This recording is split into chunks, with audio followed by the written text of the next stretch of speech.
Chers frères et sœurs en Christ, avant un grand examen, les élèves qui s'y préparent doivent travailler dur et faire preuve de beaucoup de persévérance. Les parents de ces élèves se sentent probablement mal pour leurs enfants et ils se plaignent aussi. Cependant, ce n'est pas parce qu'ils ont pitié de leurs enfants qu'ils pourraient simplement leur dire d'abandonner leur test puisque c'est difficile. Si les étudiants abandonnent l'examen, ils peuvent ressentir un bon soulagement sur le moment, mais ils n'en tireraient aucun résultat positif à long terme. Par conséquent, sachant combien cela peut être difficile, les parents doivent essayer d'encourager leurs enfants et leur fournir un meilleur environnement d'études. Notre Dieu Père a le même cœur envers les croyants qui marchent dans la foi. Parce que nous obtiendrons la jouissance de la gloire du royaume céleste, que lorsque nous passerons par le processus de la culture humaine dans lequel nous devons travailler et transpirer, Dieu nous encourage afin que nous fassions plus d'efforts. 1 Corinthiens 15, 19 dit: si nous avons espéré en Christ pour cette vie seulement, nous sommes de tous les hommes les plus à plaindre. Comme dit, les gens du monde peuvent avoir pitié de nous en voyant la façon dont nous nous prenons. Le dimanche, lorsque toutes les autres personnes ont le temps de se reposer ou peuvent s'amuser librement, nous venons à l'église et assistons au service religieux pendant toute la journée, puis nous avons des réunions. Qu'il fasse froid ou chaud, qu'il pleuve ou qu'il neige, vous assistez à la réunion de prière du soir, devant parfois porter vos enfants à l'église avec vous.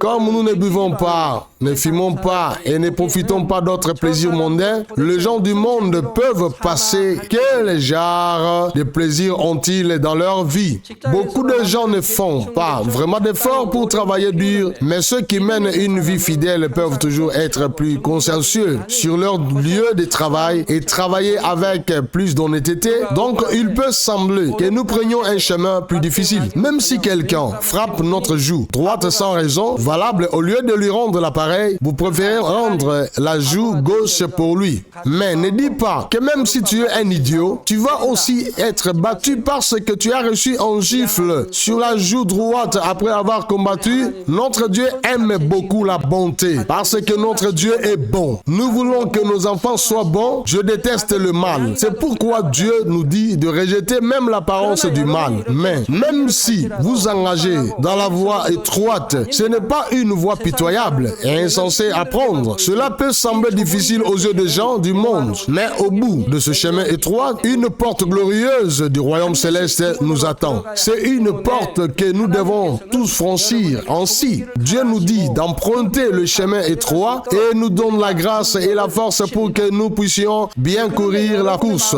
Et au fur et à mesure que votre foi et votre apparence grandissent, à savoir que votre mesure de foi augmente, le chemin vers le royaume des cieux ne sera pas si étroit, mais large. Vous verrez plus clairement la porte du royaume céleste et vous pourrez courir vers elle sans aucune entrave. Ainsi, votre course deviendra de plus en plus facile.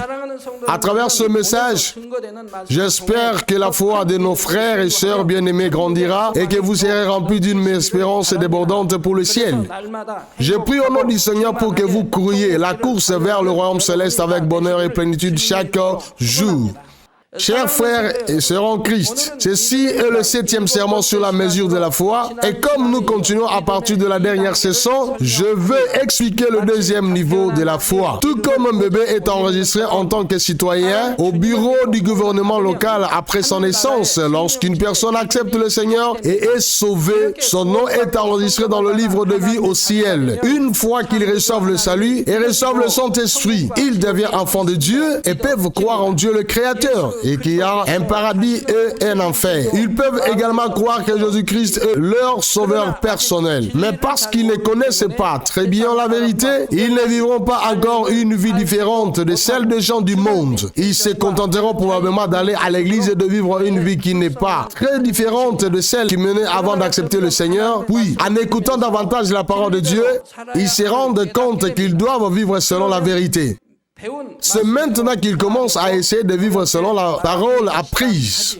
C'est le début du deuxième niveau de foi. Il ne sait même pas quelle est la première étape de sa foi. Il ne sait pas quelle est la vérité. Il sort juste de l'église et pense juste à autre chose et s'en va. Et puis la parole arrive petit à petit et sa foi commence à grandir. Oh, la parole de Dieu nous dit que nous devons obéir de cette façon, garder cela comme ceci et agir comme cela. En même temps, il n'est pas que nous allons vers maintenant et les pas que nous faisons sont la deuxième étape de la foi. Au deuxième niveau de la foi, nous essayons de vivre selon la parole, mais nous ne pourrons pas encore le pratiquer complètement. Parfois, vous agirez selon la parole, mais d'autres moments, vous suivrez vos anciennes habitudes de vie, tout en sachant que vous ne devez pas commettre de péché. Alors, en écoutant ce mot, diagnostiquez-vous correctement cette foi où est vraiment passée ma foi. La première étape de la foi est maintenant en ceux qui sont inscrits. Et maintenant, que ce soit la deuxième étape, la troisième étape ou la quatrième étape de la foi, ou dans la deuxième étape de la foi, divisé par 100% et divisé par 100%, 1, 2 et 100%, pour voir dans quel pourcentage vous êtes maintenant, être capable de vous contrôler peut vous aider à avancer vers un niveau supérieur. Mais même à un même deuxième niveau de foi, chaque personne pratique la parole de manière différente. De notre côté, il y en a qui viennent d'entrer dans le deuxième niveau à partir du premier niveau de la foi. Pour ces personnes, et qu'elles sont pas capables de pratiquer dans la foi et beaucoup plus, quel que soit qu'ils peuvent faire ou pratiquer. D'autre part, il y a des personnes qui ont une plus grande force de pratiquer le mot, donc elles sont plus proches du troisième niveau que du premier niveau. Par conséquent, vous devez discerner votre mesure de foi, même au deuxième niveau de foi, pour savoir si vous avez accompli 10, 50 ou 80 ou 90% de celui-ci, et à quel point vous êtes proche de vous diriger vers le troisième niveau de foi. Par exemple, tout le monde, savez-vous que vous devez garder tout le dimanche? Aussi, savez-vous que vous devez donner une dîme complète? Un dimanche complet, le culte du matin et de l'après-midi au lieu et dans le Seigneur. Et cela signifie que je n'ai ni acheté, ni vendu, ni échangé, et l'adoration en esprit et en vérité. Et maintenant, un dimanche complet. Une dîme n'est pas simplement une dîme, mais une dîme complète. Ensuite, nous devons apprendre ce qu'est une dîme et qu'une dîme complète. Donc, vous pouvez vérifier votre foi à travers quelque chose comme ça pour voir si je donne entièrement la dîme. Vous n'arrêtez pas de dire que vous observez bien le dimanche, mais parfois vous le manquez de temps en temps. Par exemple, lorsqu'il y a un problème dans la famille, qu'un membre de la famille se marie un dimanche, ou parce qu'il y a l'anniversaire d'un père, ou quelque chose de comme ça, il y a une fête, et c'est un moment où elle s'en va. Il y a maintenant, en ce moment-là, vous êtes dans la deuxième étape de la foi. Vous n'arrêtez pas de dire que vous observez le dimanche, mais seulement le matin et pas l'après-midi. C'est alors le premier pas de la foi. Vous n'êtes même pas entré dans la deuxième étape de la foi. C'est ainsi que vous devez être en mesure de diagnostiquer.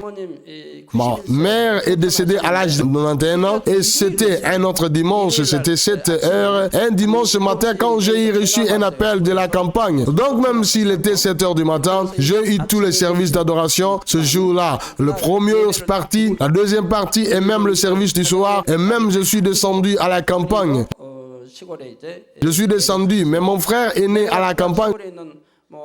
Toute ma famille s'est réunie et le frère aîné en ce moment-là n'était pas le moment d'avoir autant de foi.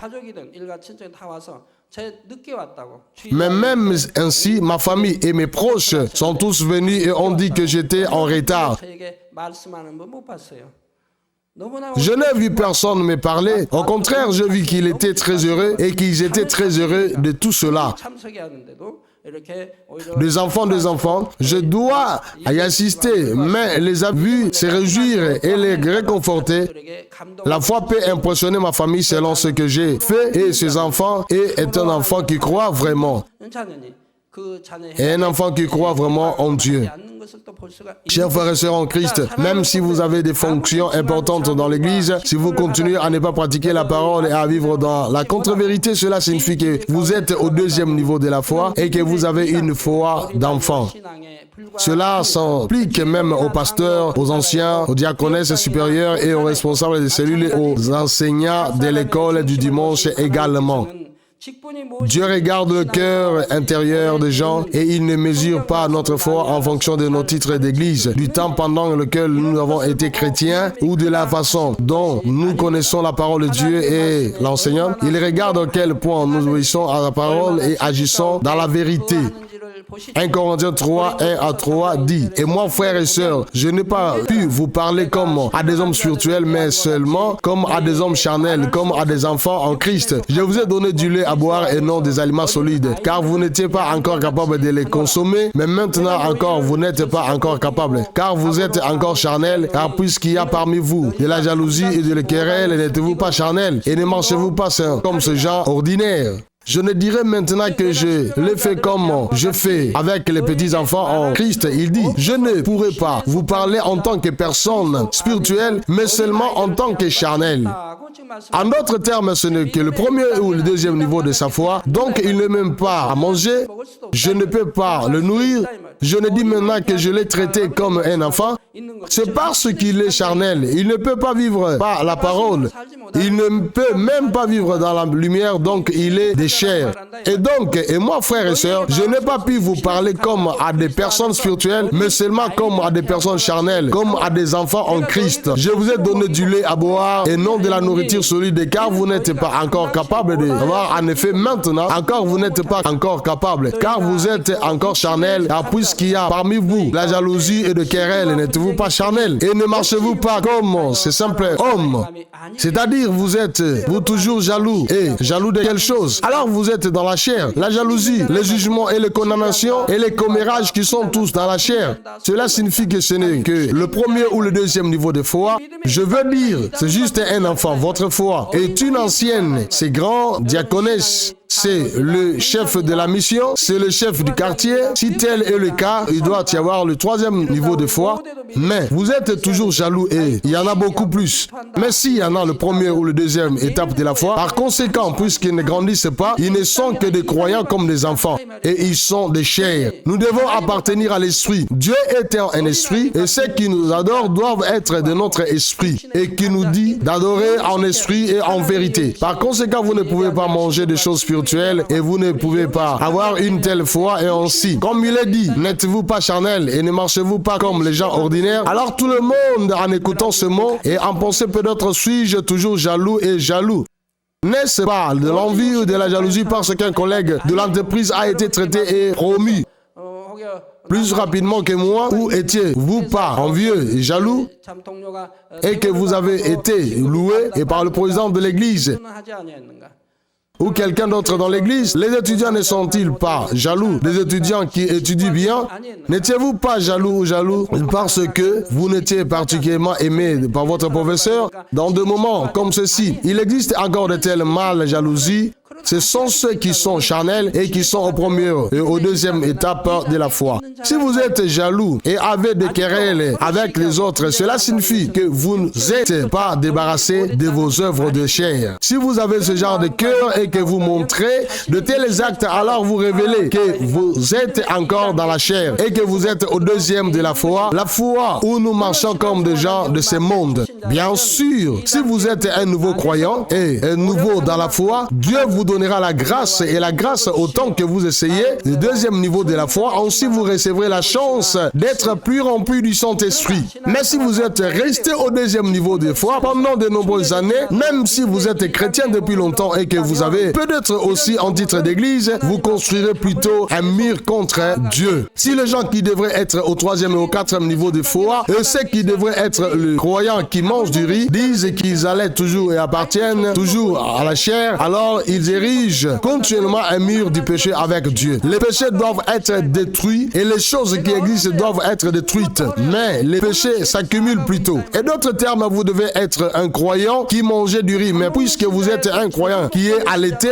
vos péchés s'accumulent progressivement. Cela signifie que le mur entre Dieu et le péché devient de plus en plus dur. Au contraire, la chose pécheresse devrait être démolie. Il ne s'estompe pas, il s'accumule davantage. Comprenez-vous? Ceux qui sont dans le première et deuxième étape de la foi se repentiront lorsqu'ils commettent un péché et s'ils se retournent, leurs péchés disparaîtront. Cependant, si les personnes qui doivent avoir au moins le troisième niveau de la foi appartiennent à la chair et boivent du lait comme un enfant, alors les péchés s'accumulent progressivement. Une personne au premier ou deuxième niveau de foi a commis une sorte de péché charnel. Par exemple, ensuite, si vous repentez et revenez en arrière, vous serez pardonné. Mais si ceux qui sont au troisième niveau, plus de foi feront les œuvres de la chair, ce n'est pas une excuse. C'est ça, cela signifie plutôt que nous construisons un mur avec Dieu et un mur de péché. Pourquoi? Cela signifie qu'un croyant qui peut manger du riz allait maintenant. Vous savez que vous êtes un pécheur, cela signifie que vous commettez un péché, même si vous le savez. C'est donc ce qui met Dieu en colère. Cela signifie que Dieu a honte de vous voir. Cela signifie que Dieu doit protéger ses enfants avec les yeux d'une flamme. Elle est protégée par des anges du ciel, mais il ne peut pas les protéger. Mais Dieu est embarrassé et doit les détourner. Est-ce mon fils, ma fille ou mon enfant? Vos noms sont-ils écrits dans le livre de la vie au ciel? Êtes-vous un citoyen du ciel? C'est ce que fera ton Père. Dieu tourne son visage dans l'embarras. Pour faciliter la compréhension, disons que vous êtes assis dans une pièce avec moi et que vous parlez. Peu importe ce que je dis la vérité. Mais vous êtes tous en train de somnoler devant moi. Alors comment je te vois? Je suis déçu de te voir. Ah, ce brebis, cette âme m'ignore. Il m'ignore sans même essayer de m'écouter profondément. Vous me manquez de respect. Vous me manquez de respect. N'est-ce pas la seule façon d'y penser? Cela signifie donc que je n'ai pas d'autre choix que de détourner mon visage dans l'embarras. C'est gênant à regarder. C'est la même chose avec Dieu. Quand une personne qui comprend pleinement la parole de Dieu et qui connaît la vérité piétine la vérité comme les chiens et les cochons, quand il piétine ce qui est dans la Bible, le Père détourne le visage avec embarras. Je ne peux pas regarder ça. C'est la même chose avec les anges du ciel. Ils nous protègent quand nous vivons dans la vérité et quand la lumière. Mais parce qu'ils ne font pas, ils se détournent aussi et ils sont embarrassés et ne peuvent pas voir. C'est pourquoi les épreuves, les afflictions, les difficultés, les maladies et bien d'autres choses surviennent. De plus, il a dit que pour dire que ceux qui devraient être au niveau troisième, plus de foi, crachent à la face de Dieu lorsqu'ils adorent. Ceux lui cracher au visage quand Dieu a parlé auparavant de telles personnes verront que peu importe combien elle prie, aucune personne ne viendra de plus. Il serait honteux de ne pas pouvoir voir Dieu. Et tu devrais avoir honte de ne même pas pouvoir lever les yeux vers le ciel. Mais en plus, vous crachez au visage de Dieu. Maintenant, il voit qu'il va essayer de ne pas s'endormir, mais cela ne fonctionne pas. Pourquoi? C'est parce que le mur entre Dieu et le péché se construit progressivement. Nous devons abattre le mur du péché, mais si, parce que le mur du péché s'accumule progressivement et Dieu juger et condamner le peuple de Dieu qui ne doit pas être jugé ou murmurer, etc. sont des péchés graves. Donc, au moins que le mur de ce péché ne soit édifié et qu'il ne soit pas enlevé, le diable du sommeil, l'ennemi qui donne le sommeil, ne va pas disparaître. Pourquoi? Ne puis-je pas m'en rendre compte, même si je leur ai toujours appris de ces choses comme ça, et si la personne qui doit être au troisième niveau de foi ou plus un péché qui conduit à la mort ou a fait des œuvres corporelles, ces choses sont pardonnées si elle se répand et revient au premier ou au deuxième niveau de la foi, mais ce n'est pas pardonné même s'il se répand et se détourne. Pourquoi? Comme dans Hébreux chapitre 6 et 10, j'ai péché faussement, j'ai péché sciemment, de plus j'ai péché même si je savais que j'allais sur le chemin de la mort, et comme il a là remarquablement cloué le Seigneur sur la croix, se repentant, je ne signifie pas que mes péchés sont pardonnés. Alors comment obtenir le pardon? Il est vrai que nous devons nous repentir par la repentance, mais l'esprit de la repentance ne vient pas facilement. Confession. Qu'est-ce que l'esprit de repentance? Comme je l'ai déjà dit, certaines personnes disent qu'il a avoué sa contrition parce qu'il s'est repenti avec des larmes et le le nez qui coule, mais ce n'est pas vrai. Si vous versez des larmes et le nez qui coule et que vous confessez votre contrition, il y a deux choses. Il y a des gens dans le monde qui ne croient pas en Dieu, mais il y a des gens qui sont très émotifs et qui versent des larmes avec le nez qui coule. Même lorsque ses parents sont morts, certaines personnes étaient vraiment fidèles de leurs parents et ont fait tout ce qu'ils ont fait. Elles savent tout contrôler avec des larmes et le nez qui coule. Mais certaines personnes se contentent de crier à haute voix et le font même si ce ne sont pas des hommes. Les larmes et le nez qui coulent. Les belles filles sont particulièrement douées pour la nuée. Il y a des larmes que je verse parce qu'il est vraiment triste. Mais si tu vois, tu pars. Il y a des larmes qui versent sans elles. Vous avez péché et vous avez embarrassé aux yeux de Dieu. Même regarder le ciel est embarrassant. D'un côté, il y a des repentirs qui vous déchirent le cœur parce que vous êtes tellement désolé et confessez vraiment de votre contrition. Il y a aussi des choses qui ne le sont pas. Par conséquent, ceux qui ne se repentent pas pécheront au niveau prochaine fois. Une personne qui se repente vraiment nécessairement plus jamais de commettre un tel péché,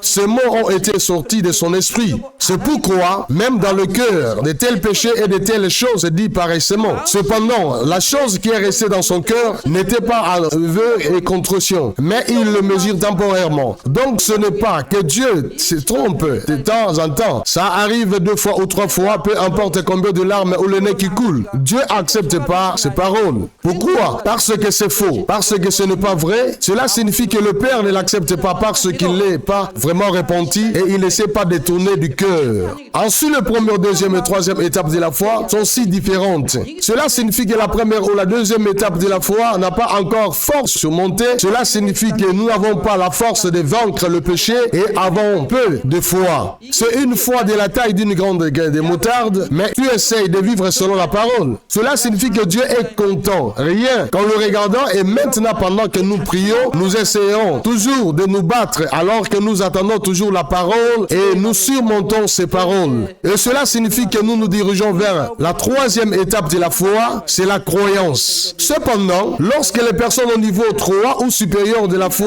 adopte le comportement enfantin qu'elle devrait adopter au premier ou deuxième niveau de la foi, ce n'est pas considéré comme de la foi. C'est-à-dire qu'ils disent que nous ne pouvons pas être sauvés selon la Bible. Ceux qui ont fait les œuvres de la chair ne seront pas sauvés. Nous continuons donc à ériger un mur devant Dieu. C'est comme écouter la parole de Dieu un nombre incalculable de fois sur la longue période de temps, tout en prétendant de ne pas l'entendre et en ignorant quel point il s'est embarrassant devant Dieu. Par conséquent, même si vous priez et assistez au culte, il vous sera difficile de recevoir la plénitude du Saint-Esprit et vous ne pourrez pas acquérir facilement une compréhension spirituelle. Entendez plus, la parole de Dieu doit être aussi douce que le miel et elle doit être douce comme le miel, mais comme vous ne l'avez pas fait, c'est pourquoi vous vous endormez pendant le service. C'est fatigant et le service d'adoration est ténué. Certaines personnes disent qu'une heure et 1h30 est trop lourde, peu importe le serment, tandis que d'autres s'ennuient et entendent que les services se terminent rapidement. Quand vous n'aurez pas la confiance nécessaire pour être audacieux devant Dieu, même lorsque vous êtes frappé par une maladie ou que vous devez faire face à des épreuves, vous n'aurez pas la foi nécessaire pour recevoir des réponses. Ceux qui, d'habitude, prient sans cesse, aiment Dieu et vivent dans la parole, sont courageux face à n'importe quel problème.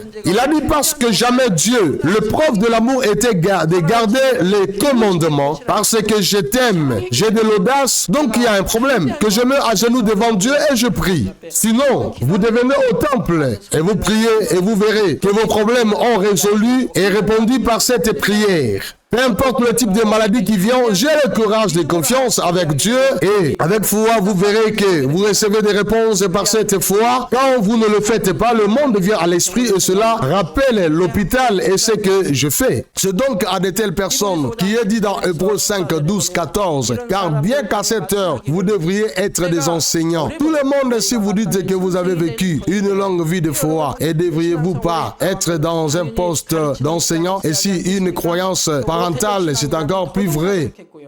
En effet, bien qu'en ce moment, vous devriez être de maître. Vous avez de nouveaux besoins et quelqu'un pour vous enseigner les principes élémentaires des oracles de Dieu et vous n'en êtes venu à avoir besoin du lait et non de la nourriture solide. En d'autres termes, comme je l'ai dit, même si je suis un ancien, un pasteur, un serviteur du Seigneur, même si je suis un ouvrier, je n'ai toujours pas abandonné de jalousie. Je juge toujours et condamné et de plus. Je fais l'œuvre de la chair. Je ne peux pas manger de la nourriture solide, juste manger du lait. Car quiconque prend seulement du lait et n'est pas habitué à la parole de justice, et il est un nourrisson. Mais la nourriture solide est pour les hommes mûrs, qui par la pratique ont les gens exercés à discerner le bien et le mal.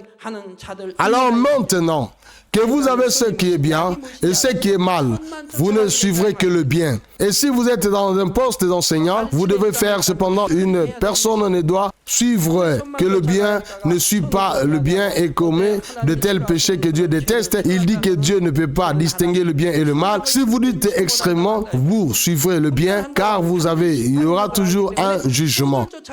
Parce que vous avez de l'expérience dans la foi, vous devriez réaliser choses spirituelles et entrer plus rapidement dans le domaine spirituel. Mais comme vous continuez à avoir la foi d'un enfant, vous ne pouvez pas qu'être grondé et réprimandé. J'espère qu'aucun d'entre vous ne restera au stade du début de la foi. Je vous exhorte au nom du Seigneur à entrer rapidement dans un domaine spirituel plus profond, comme si vous rouliez par un courant rapide.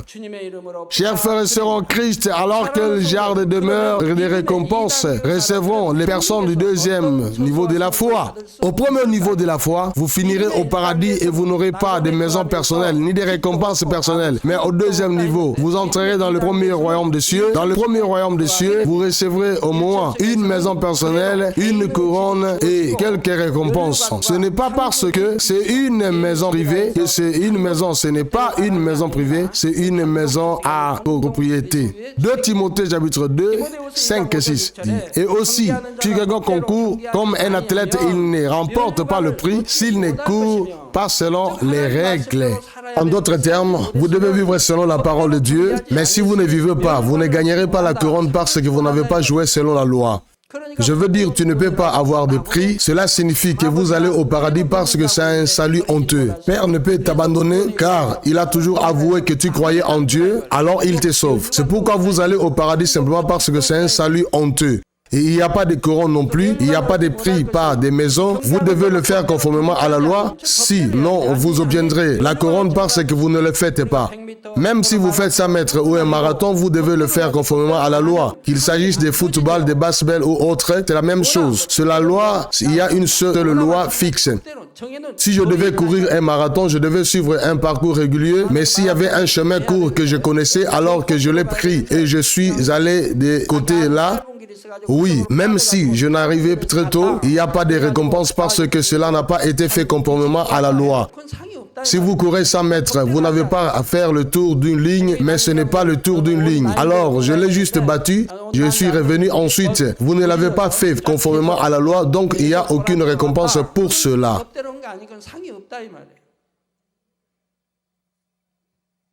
Et aussi, si quelqu'un court comme un athlète, il ne gagne pas le prix à moins qu'il ne court selon les règles. Le fermier qui travaille dur doit être le premier à recevoir sa part des récoltes. De même, les croyants qui terminent leur course de la foi remporteront une victoire et pourront entrer dans le royaume céleste et recevront des couronnes éternelles. Et la couronne donnée dans le premier royaume des cieux s'appelle la couronne incorruptible. Cela devrait s'appeler une couronne, mais parce qu'on disait que c'était une couronne incorruptible, on disait qu'ils avaient échappé de justesse au paradis. Mais ils ne l'ont réussi même. S'il était honteux de dire que c'était une couronne, alors il parle de le premier royaume des cieux qui est échappé au paradis. 1 Corinthiens 9, 25 dit « Et tous ceux qui participent au jeu s'exercent à la maîtrise de soi et en toutes choses ils le font, alors pour recevoir une couronne périssable, même si c'est une impérissable. Et vous tous aussi, pour prendre le ciel par la force, pour la vaincre, et afin d'entrer dans une meilleure demeure céleste, tous ceux qui luttent contre les péchés au point de verser le sang, ces personnes sont contrôlées. Tel pas en toutes choses, ce n'est pas que j'ai dit tout ce que je veux faire, ne me saouler, pas juste parce que je veux me saouler, mais je suis modéré dans tout ce que je fais. C'est-à-dire que nous voulons obtenir la couronne périssable, mais nous voulons obtenir l'incorruptible, une couronne incorruptible. C'est pourquoi nous sommes tempérés prospérer en tout et nous marchons sur le chemin étroit. Vous n'avez pas besoin d'être quelqu'un qui aime les routes larges. On dit que le chemin du salut est le chemin étroit. Bien qu'ils ne se soient pas débarrassés de toutes les actions mensongères et le fait qu'ils aillent essayer de pratiquer la parole de Dieu prouve qu'ils ont participé à la course de la foi en regardant vers les choses éternelles et impérissables. Ainsi, recevons la couronne impérissable. Il y a des maisons dans le premier royaume des cieux, mais ce ne sont pas des maisons personnelles séparées comme des châteaux. Elles ressemblent un peu à des appartements dans ce monde. Ou bien sûr, vivre dans un appartement sur ces terrains pourrait être mieux qu'une maison. Qu'est-ce qu'un très bel appartement? Oui, il y a des appartements comme ça, mais le paradis est différent. Au paradis, il n'y a pas de voleurs, il n'y a pas de gardes et de sécurité. Donc, une maison vaut des dizaines de fois mieux qu'un appartement parce qu'il n'y a pas seulement ce bâtiment, mais aussi un grand jardin et un terrain. Tout ce que vous est donné dans la piscine, tout ce que vous voulez et tout ce que vous aimez sur ce terrain est fourni. Cependant, l'appartement n'est pas quelque chose que vous pouvez faire comme s'il vous plaît. Permis ceux qui ont vu le royaume céleste, il y en a qui disent avoir vu maisons comme des appartements. Dans ce cas, ils ont vu le premier royaume des cieux. Les maisons du royaume céleste ne sont pas construites avec des briques et du ciment, mais avec des matériaux célestes comme l'or pur et les pierres précieuses. Il n'y a pas d'escalier entre les étages, mais seulement la magnifique ascenseur. Il ne s'agit pas de monter et de descendre d'escalier. Il y a un ascenseur qui monte automatiquement. Ensuite, est-ce qu'il montera au 5e étape de foi? Vous monterez au 5e étage, s'il peut montrer. Cependant, il n'y a pas d'étage élevé au 2e et au 3e étage dans la Nouvelle Jérusalem. Vous n'avez pas besoin d'étage révélé. Le terrain est large à quel point il est bon, mais pourquoi avez-vous besoin d'aller jusqu'à cette hauteur? Cependant, vous n'aurez pas besoin d'appuyer sur le bouton d'un étage pour monter. L'ascension s'arrêtera automatiquement à l'étage où vous voulez aller. Au paradis, tout est automatique comme ça et ça émette ton cœur. Une fois que vous entrez dans la maison, tout est prêt pour que rien ne soit incontournable. Par exemple, si tu aimes la musique, il y a des instruments de musique sur lesquels tu pourras jouer. Si tu aimes les livres, il y aura des livres à lire. Il y aura aussi un endroit où tu pourras te reposer, où il est décoré selon tes goûts. Chaque maison est faite et décorée selon les goûts du propriétaire. Ainsi, vous pouvez avoir une joie et une satisfaction sans limite, même dans le premier royaume des cieux. Mais dans le premier royaume des cieux, il n'y a pas d'autre chose personnelle que vous posséderez à part votre maison. Par exemple, sur cette terre, il y a un jardin dans un complexe appartement. Ce jardin sera à la disposition de tous les résidents de l'appartement. Il y a beaucoup de beaux jardins, des terrains de golf, de piscines et d'autres installations sportives. Mais toutes ces choses ne sont pas destinées à un usage personnel et privé, mais au contraire à l'usage de tous. Dans le premier royaume, il n'y aura pas d'ange qui vous sert. Personnellement, ils seront placés dans les différentes régions pour s'occuper des installations. Et lorsque les enfants de Dieu utiliseront des installations, ces anges seront là pour les aider. Par exemple, le troisième niveau céleste est donné par des anges personnels. Cependant, les anges personnels ne sont pas donnés au premier niveau céleste. Lorsque nous entrons dans la Nouvelle Jérusalem, le nombre d'anges est grand et nombreux anges sont donnés. Certaines personnes peuvent se demander et penser, que ferons-nous pour toujours si nous allons au paradis? Ne nous aimerions-nous pas après une si longue période? Mais les choses que les gens apprécient sur cette terre sont aussi dans le royaume céleste. Et aussi, il y a plus de sortes de choses joyeuses dans le ciel. Il y a beaucoup de beaux banquets et même des jeux sportifs et même des installations de divertissement et de salles de cinéma. Et nous apprendrons constamment sur les nouvelles choses sur le monde spirituel spirituel et nous apprendrons sans fin, de plus en plus, sur beaucoup de nouvelles intéressantes. Aussi parce qu'il n'y a pas de chair dans le ciel, il n'y a pas de changement, donc il n'y a pas de nuit et chaque instant est toujours rempli de joie et de bonheur nouveau. Mais ce monde est tellement ennuyeux, ce n'est pas parce que vous avez beaucoup d'argent et que vous avez ennuyé, ce n'est pas parce que vous avez tout ce dont vous avez besoin que vous puissiez vous ennuyer pas. Une personne qui s'ennuie simplement parce qu'elle a beaucoup d'argent, de renommée et d'autorité et c'est ennuyeuse et elle n'a plus rien à prendre, alors elle s'ennuie beaucoup maintenant car elle n'a plus rien à gagner, donc il souffre aussi de dépression. Mais parce que vous devez retenir ce que vous ne devez pas vous contenter d'entrer dans le premier royaume des cieux, peu importe à quel point un endroit peut sembler confortable et heureux. Je vous ai dit que même au paradis où habiteront ceux qui sont au premier niveau de foi est si beau et merveilleux qu'il ne peut être comparé à aucun endroit sur cette terre. Mais la différence entre le paradis et le premier royaume de Dieu est énorme. Par exemple, on peut comparer à un poisson doré dans un bocal et un poisson à une baleine nageant dans le vaste océan Pacifique. Ils ne peuvent pas être comparés l'un à l'autre.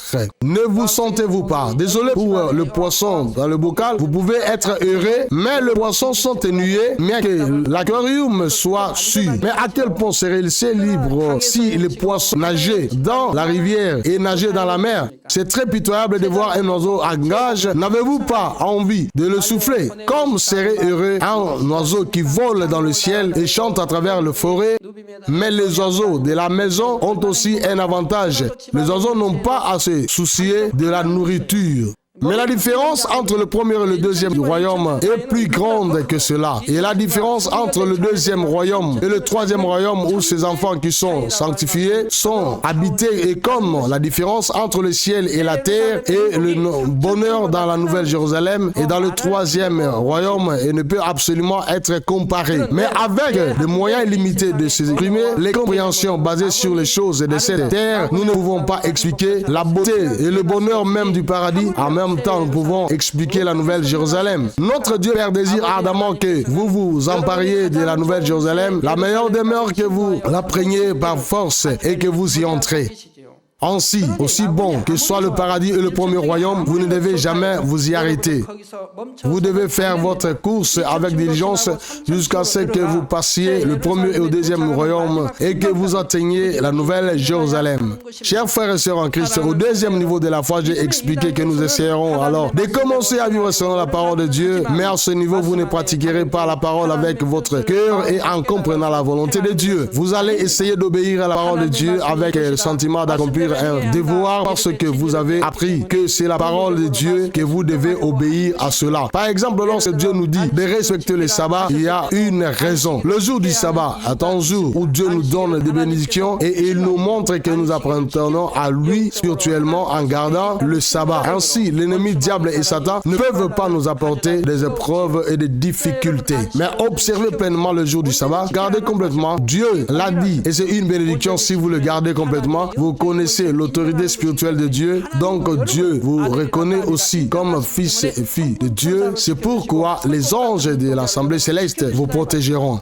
Si nous comprenons dans notre cœur la signification du commandement de Dieu de respecter le sabbat, il n'est pas difficile de le pratiquer. Nous pouvons garder le jour avec joie et il nous donnera de la joie et donnera la plénitude lorsque nous nous présenterons devant Dieu et que nous l'adorerons. Nous le louerons et serons en communion avec d'autres croyants. De plus, à ce niveau de foi, même si quelqu'un vous demande d'aller quelque part le dimanche, vous allez juste penser que ce n'est pas possible le dimanche. Mais connaître le respect du jour du sabbat et ne pas vraiment comprendre le sens, c'est un peu différent. Comme vous ne comprenez pas dans votre cœur sur vraiment pourquoi vous devez aller à l'église le dimanche, vous aurez des conflits parce que vous voudrez plutôt vous reposer ou d'aller avec vos amis ou faire d'autres choses à la place. D'un côté de votre cœur, vous voudriez violer le sabbat, mais aussi en même temps, vous voudriez le garder. De ce cœur vont faire naître un conflit dans votre cœur. En d'autres termes, le désir du Saint-Esprit sera que vous pratiquiez la parole et que vous luttiez contre le désir de la chair et que vous vous conduisez à suivre le monde, vous aurez de tels conflits dans votre cœur. Et si votre désir de suivre le monde est beaucoup plus fort, votre cœur de vouloir ne pas aller à l'église sera gagné facilement. Donc vous serez plus susceptible de violer le sabbat. En revanche, si le désir du Saint-Esprit est beaucoup plus fort en vous, et il sera facile de surmonter vos désirs mondains et vous pourrez donc respecter le sabbat. Le combat sera le plus féroce lorsque ces deux désirs seront en même niveau. Si le pouvoir d'un côté est beaucoup plus fort et que ce soit le cœur de vérité ou de contre-vérité, vous n'aurez pas beaucoup de conflits en vous. Si le cœur de vérité est plus fort, vous pratiquerez facilement la vérité, et si le cœur de la contre-vérité est plus fort, vous ne ferez que suivre vos contre-vérités. Mais vers le stade intermédiaire du deuxième niveau de foi, lorsque les forces de la vérité et non-vérité sont peu nomment le même, vous n'avez à lutter, acharner votre cœur. Quand divin égaux, il conflit. Le conflit pour savoir le ceci ou cela s'intensifie. Ainsi, Romains 7, 24 dit, « Homme misérable que je suis, qui me libérera du corps de cette mort ?» Comme dit, vous pouvez lutter et sentir qu'il est difficile de mener une vie chrétienne. Mais la fin, il surmonte. Lorsque vous continuerez à lire, il montre à la fin des actions de grâce. Mais vous ne sentirez pas que c'est difficile pour toujours. Dans la mesure où vous pourriez et donner vos efforts et suivre le désir du Saint-Esprit et pratiquer la vérité étape par étape, le désir de suivre les contre-vérités deviendra de plus en plus faible. Ensuite, le désir de suivre la vérité deviendra plus grand et il sera plus donc facile de pratiquer la vérité. Si vous le faites davantage, votre vie dans la foi sera plus heureuse et plus remplie du Saint-Esprit. Lorsque vous arrivez au niveau de foi où vous pouvez choisir de pratiquer la parole, même après tout cela, et ce que vous entrerez dans le troisième niveau de foi. Où êtes-vous tous venus? Ensuite, le troisième niveau de foi est appelé foi à la pratique de la parole. Ne prenez pas des mesures pour agir, mais agissez selon la parole de Dieu. C'est maintenant le stade où tu as cessé de boire du lait et des aliments, es impur et où est maintenant capable d'absorber des aliments solides. Je vous expliquerai le troisième niveau de foi dans le prochain sermon. Chers frères et sœurs en Christ, depuis que je suis jeune, si j'ai décidé de faire quelque chose, j'ai vraiment essayé de toujours les tenir. Ce n'était pas seulement avec des promesses que je faisais avec d'autres personnes, mais aussi si je n'étais pas mes promesses avec moi-même, je m'inventais des punitions comme sauter au repas ou que je ne tienne à promesse la prochaine fois. Cela est devenu mon habitude et c'est ainsi un si grand bénéfice de ma vie dans la foi.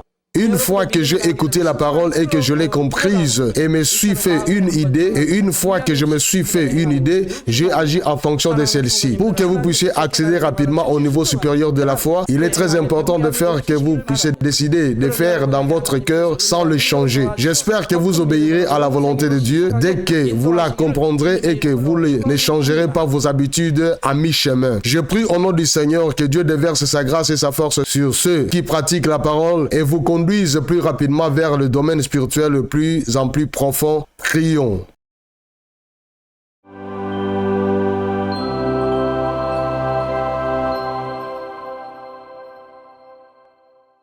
Lui a perdu d'amour tout-puissant, impose tes mains sur tous les croyants qui reçoivent ses prières. Montre tes œuvres qui transcendent le temps et l'espace à ceux qui reçoivent ces prières sur Internet et la télévision via satellite dans les églises branches et les sanctuaires locaux et à tous les enfants de Dieu dans le monde. Donne-leur la foi de croire du fond du cœur. Chasse les pensées négatives et les doutes et chasse toute espèce d'épreuve et de difficultés. De la tête aux pieds, toutes les entrailles, les articulations, les nerfs, les tissus et les cellules, quelle que soit la partie malade, brûlée par le feu du Saint-Esprit et agit par la lumière originelle. Au nom de Jésus-Christ, je commande l'ennemi diable et Satan, toutes les maladies, les germes et les virus et les infirmités, allez-vous-en, que la lumière brille. S'il te plaît, brûle toutes leurs maladies incurables et en phase terminale avec le feu du Saint-Esprit. Élimine toutes les maladies endémiques, y compris le paludisme. Que toutes les maladies contagieuses, y compris le rhume, la grippe et la fièvre, disparaissent. Protège les enfants de Dieu de toutes sortes de germes et de virus.